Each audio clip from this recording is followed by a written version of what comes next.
Hello students, welcome to my video. कैसे हो आप लोग। आज हम लोग चैप्टर ट्रायंगल के असर्शन और रीजनिंग के कुछ क्वेश्चन सॉल्व करेंगे। उन क्वेश्चंस को पहले मैं एक्सप्लेन करूंगी, देन आप लोगों को समझ में आ जाएगा कि ऑप्शन क्या आएगा इसमें। ठीक है, आप लोगों के पास में पहला क्वेश्चन है, आपके पास असर्शन में है in triangle ABC D is the mid point of BC। चलो पहले करके देख लेते हैं असर्शन में क्या कह रहा है। एक ट्रायंगल है आपके पास में ABC, ये ले लीजिए। ठीक है भाई, स्पेस नहीं है तो यही बना रही हूँ। एबीसी ट्राइंगल है, ये आपका हो गया ए, ये बी, ये सी। ठीक है, and D is the mid point of BC. D ले लो, मिड पॉइंट है। मिड पॉइंट का मतलब आप लोग समझते हो, मिड पॉइंट मीन्स क्या होता है, वो इस साइड को दो इक्वल पार्ट में डिवाइड कर रहा है। ठीक है, if D L perpendicular to A B, D L A B के मतलब ए बी पे परपेंडिकुलर ड्रॉ किया गया है, ये 90 डिग्री। Perpendicular means 90 degree. ये है एल आपका perpendicular to A B, and DM is perpendicular to A C. A C पे एक डीएम है, ये आपका ये परपेंडिकुलर है, ये एम पॉइंट है। ठीक है, such that DL equal to DM, DL DM के इक्वल है, and BL equal to CM, BL CM के बराबर है। ठीक है, तो यहाँ पे जो आपके छोटे छोटे ट्राइंगल्स बन रहे हैं, ये एक दूसरे के क्या हो जाएंगे, कॉन्ग्रुएंट हो जाएंगे। बट किस रूल से होंगे, RHS रूल से, right angle hypotenuse side rule से। देखो राइट एंगल आपका यहाँ पे बन रहा है, इसके अपोजिट साइड क्या है आपकी, BD, BD है। और इसके अपोजिट में साइड क्या है आपकी, इसके अपोजिट में साइड होगी आपकी DC। इसके अपोजिट में DC साइड बन रही है, तो BD इक्वल टू DC। ठीक है, एंड अब यहाँ पे देख लो आप, राइट एंगल आपका angle L equal to angle M हो गया। ठीक है, राइट एंगल हाइपोटेनस, एंड एक साइड कौन सी है आपकी, आप ले लो BL इक्वल टू CM। तो ये किस रूल से कॉन्ग्रुएंट होगा, right angle hypotenuse side rule से। ठीक है, ये हो गए RHS रूल से कॉन्ग्रुएंट। अब आते हैं रीजन पे। रीजन है आपका, if two angles and the included side of the one triangle are equal to two angles in the included side of the other triangle, then the two triangles are congruent. तो इसमें कौन सा rule लगेगा, हमने दो triangle ले लिए इस तरीके से। ठीक है, ये आपका ए हो गया, ये बी हो गया, ये सी हो गया, ये PQR। ठीक है, अब इसने क्या कहा है, to angles in the included side of the one triangle. Two angles, मान लो एंगल B और एंगल C, एंड एक साइड हमने ले ली BC।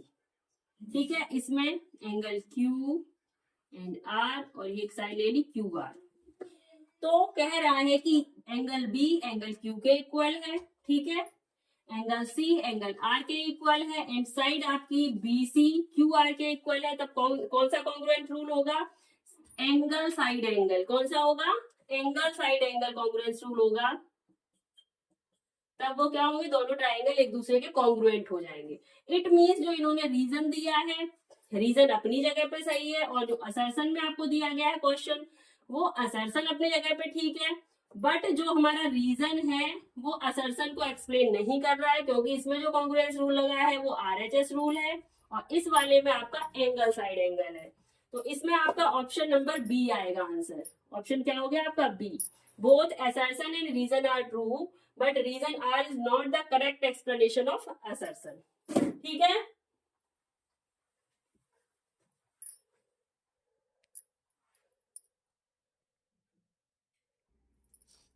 चलो आते हैं इसके नेक्स्ट क्वेश्चन पे। क्वेश्चन नंबर 2 है, क्वेश्चन नंबर 2 है आपका, in triangle ABC and triangle PQR। दो ट्राइंगल्स है आपके पास में, ट्राइंगल ABC, ABC ले लो आप। ठीक है, एंड दूसरा ट्राइंगल है PQR।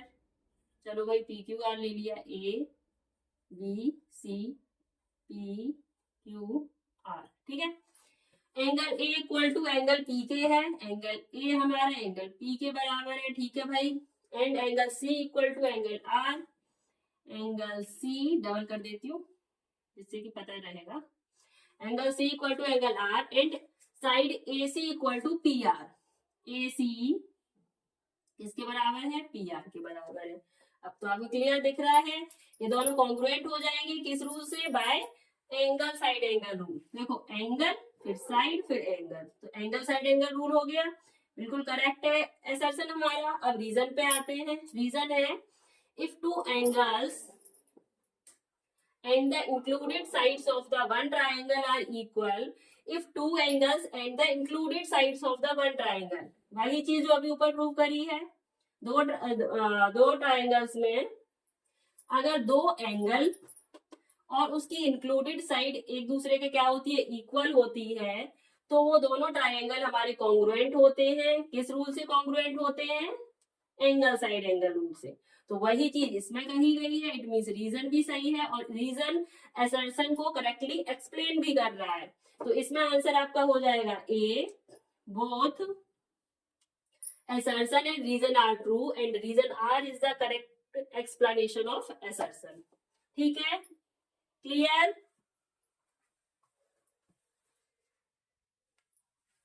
आते हैं भाई इसके नेक्स्ट क्वेश्चन पे, question number 3। In triangle A B C, एक ट्राइंगल बना लो ए बी सी, ठीक है भैया, ए बी सी, ठीक है। Triangle A B C, angle C equal to angle A, angle C जो है हमारा एंगल ए के बराबर है, ठीक है। BC equal to 4 centimetre, BC हमारा जो बीसी साइड है वो 4 सेंटीमीटर गिवन है, ठीक है। And AC equal to 5 centimetre, AC हमारा 5 सेंटीमीटर है। देन अब वो कह रहा है आंसर में, then A B equal to 4 centimetre. अब उसने कहा है कि then A B equal to 4 centimetre है, उसके हिसाब से भैया कैसे है ये हम लोग देखेंगे, ठीक है। इन ट्राइंगल, पहले तो आप ये देखो ट्राइंगल ए बी सी में कौन कौन से एंगल इक्वल दिए गए हैं, एंगल ए एंगल सी के इक्वल दिया गया है। हम लोगों ने एक प्रॉपर्टी पढ़ी है ट्राइंगल में, side opposite to equal angles are equal. हमारे जो एंगल्स हैं, ठीक है, वो एक दूसरे के क्या इक्वल है, तो उनकी जो अपोजिट साइड्स है, यानी कि एंगल सी के अपोजिट में कौन सी साइड पड़ रही है, साइड ए बी पड़ रही है, ठीक है। और एंगल ए के अपोजिट में साइड बी सी पड़ रही है, तो उसके अकॉर्डिंगली क्या होगा, sides opposite to equal angles are equal. तो अपोजिट जो साइड्स है उनकी, तो वो भी क्या हो जाएंगे, आपस में एक दूसरे के इक्वल हो जाएंगी। तो इस वजह से ए भी हमारा 4 हो गया, बिल्कुल सही है असर्शन, ठीक है। अब आते हैं रीजन पे। रीजन दिया है इन्होंने, in a triangle angle opposite to equal sides are equal.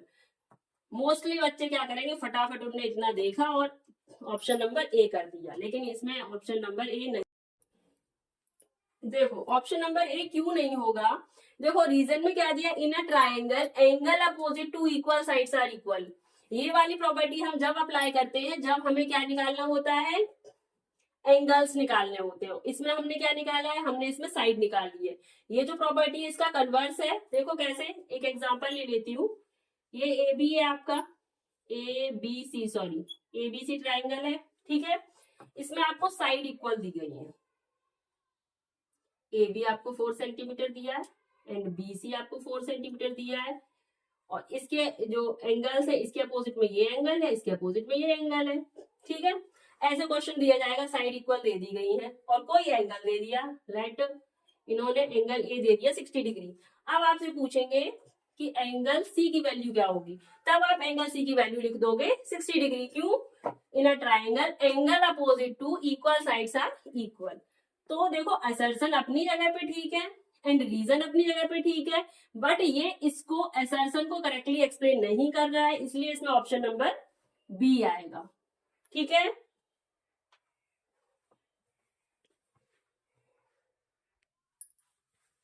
अब आ जाते हैं इसके फोर्थ क्वेश्चन पे। क्वेश्चन नंबर 4 है आपका, in triangle A B C, B C equal to A B. एक ट्राइंगल ले लो ए बी सी, ठीक है, ये हमारा ट्राइंगल है A B C.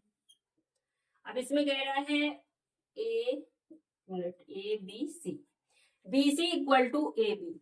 B C किसके बराबर है भैया, ए बी के बराबर है, ठीक है। And angle B equal to 80 degree, angle B जो है आपका वो 80 डिग्री है। Then angle A equal to 50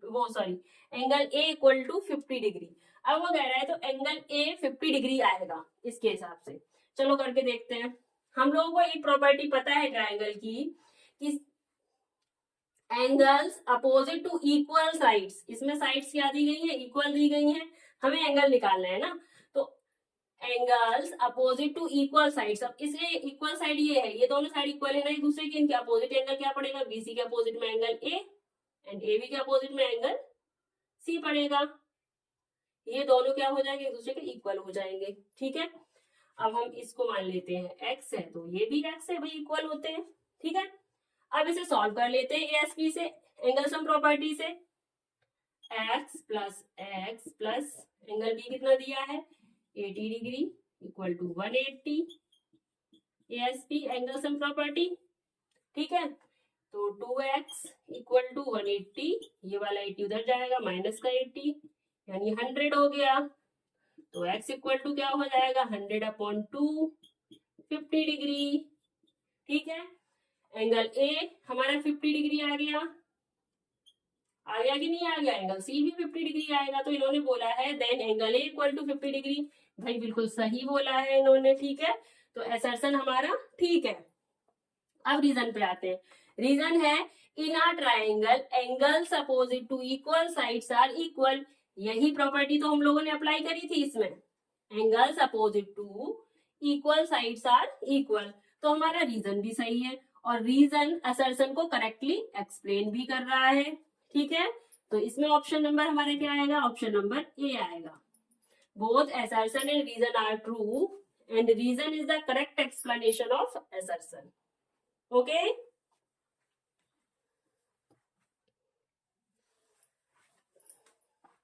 तो बच्चों आज के वीडियो में इतना ही। आई होप आप लोगों को चैप्टर ट्राइंगल के असर्शन और रीजन बहुत अच्छे से समझ में आ गए होंगे।